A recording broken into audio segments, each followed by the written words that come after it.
आप गौर से देखें, आप अपनी जिंदगी के सभी समस्याओं के लिए, जिंदगी के सभी दुखों के लिए हमेशा दूसरों को उत्तरदायी मानते। पति पत्नी को उत्तरदायी मानता है, पत्नी पति को उत्तरदायी मानती, बच्चे माँ बाप को उत्तरदायी मानते हैं। कितने बच्चे कहते हैं कि आपने मेरे लिए क्या छोड़ा। इस जगत में हर व्यक्ति अपनी सारी समस्याओं के लिए सदैव दूसरे को उत्तरदायी मानता है, और ऐसे व्यक्ति के जीवन में कभी सुफलित नहीं हो सकता है। अध्यात्म का पहला कदम यहीं से शुरू होता है कि अपने संपूर्ण जीवन के लिए आप स्वयं उत्तरदायी हैं, कोई दूसरा व्यक्ति उसके लिए उत्तरदायी नहीं। और कृष्ण के इस उनके जीवन का सबसे अनूठा सत्य आपसे कहना चाहता हूं, वह है शुद्धतम चेतना जीवन के हर कृत्य को खेल बना लेती है। इसलिए कृष्ण का पूरा जीवन एक खेल है।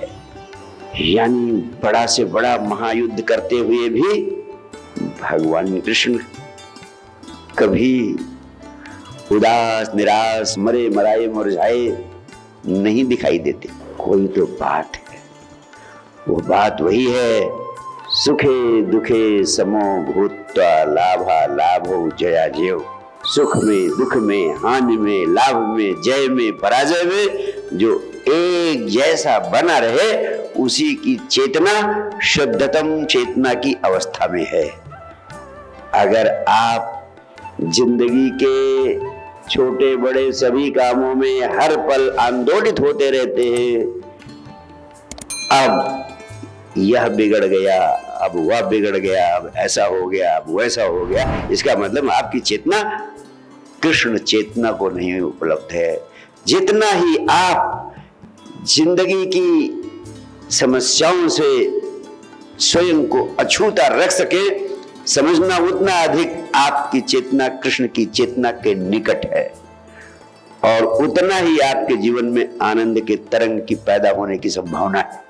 कि ज्यों ज्यों आदमी की समझ बढ़ेगी, ज्यों ज्यों आदमी विकसित होकर और प्रौढ़ होता जाएगा, त्यों त्यों विज्ञान की तरह धर्म भी एक ही हो जाएगा। जैसे आज विज्ञान एक है सारी दुनिया के लिए, सारी मनुष्यता के लिए विज्ञान एक है।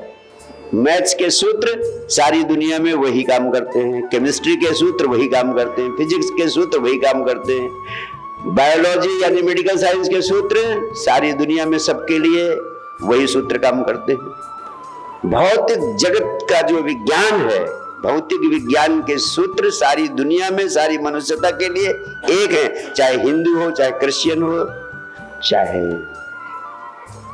मुसलमान हो। पानी कोई भी उबालेगा 100 डिग्री पर भाप बनेगा, इसके पहले नहीं बन सकता। यह नहीं कि हिंदू उबालेगा तो डिग्री चेंज हो जाएगी। ऐसे ही अध्यात्म अंतर जगत का विज्ञान है। ये अंतर जगत का विज्ञान जो हिंदू, मुस्लिम, सिख, ईसाई आदि में बटा हुआ है, सब अपनी डपली अपना राग अलाप रहे हैं, ये विज्ञान भी एक दिन एक हो जाएगा। और जब ये विज्ञान एक होगा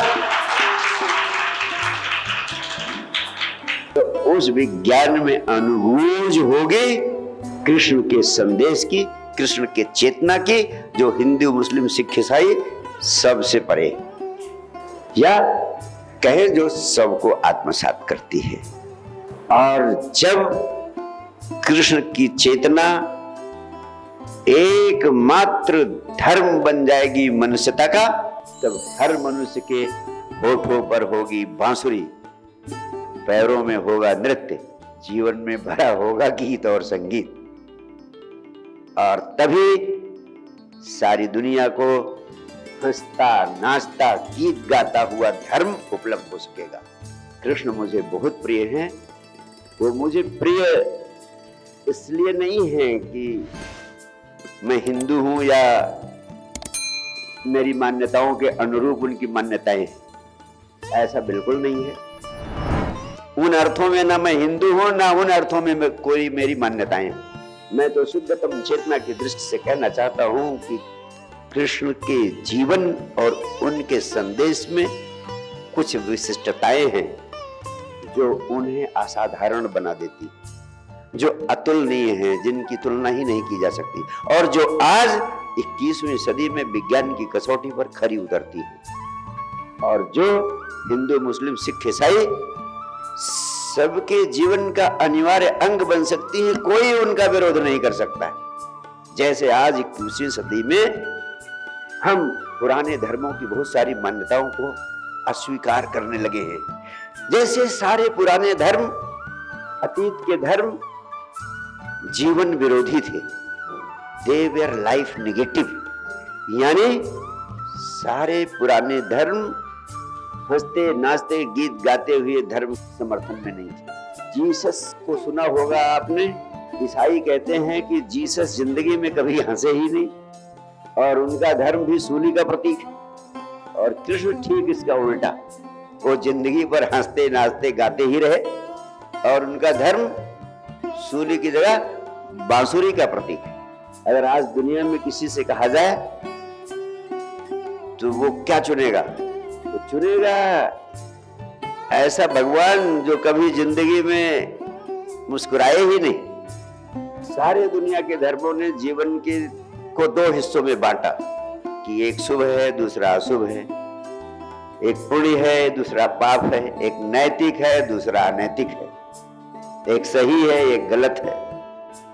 भगवान कृष्ण ने कोई विभाजन नहीं किया। उन्होंने जीवन को पूर्णता से जिया, सभी आयामों को जिया, सभी आयामों से गुजरे, लेकिन सभी आयामों से होश पूर्वक गुजरे। शुभ से भी, अशुभ से भी, नैतिक से भी, अनैतिक से भी। जो जीवन में सामने आ गया उससे भागे नहीं, उससे गुजरे, लेकिन गुजरते समय होश बनाए रखा। जैसे भगवान बुद्ध से किसी ने पूछा, गुरुदेव आप मना करते हैं कि सुंदर युवती मिले तो दूर रहना, नहीं तो ध्यान में बाधा पड़ जाएगी। अगर ऐसी स्थिति आ गई कि कोई सुंदर युवती सड़क पर गिर गई है और मुझे उसकी सहायता करनी है, तब क्या करेंगे? तो भगवान बुद्ध ने कहा कि ठीक है, सहायता कर देना, लेकिन फिर तुरंत हट जाना। उन्होंने कहा गुरुदेव अगर ये भी संभव न हो, अगर सहायता करने के बाद जरूरी हो कि उसके साथ घड़ी दो घड़ी बिताना ही पड़ेगा उसकी रक्षा के लिए, तो उन्होंने कहा घड़ी दो घड़ी रुकने में भी कोई हर्ज नहीं। उसने कहा लेकिन गुरुदेव अगर मामला ऐसा हो जाए कि उसके साथ रात बितानी पड़े, तो उन्होंने कहा अगर ऐसी स्थिति आ जाए तो रात भी बिता लेना, लेकिन एक बात ध्यान रखना, होश बनाए रखना।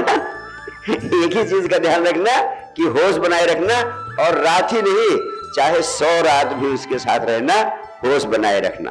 तो भगवान कृष्ण सब कुछ करते हैं लेकिन होश बनाए रखते हैं। यही कृष्ण चेतना का संदेश है कि होश बनाए रखो।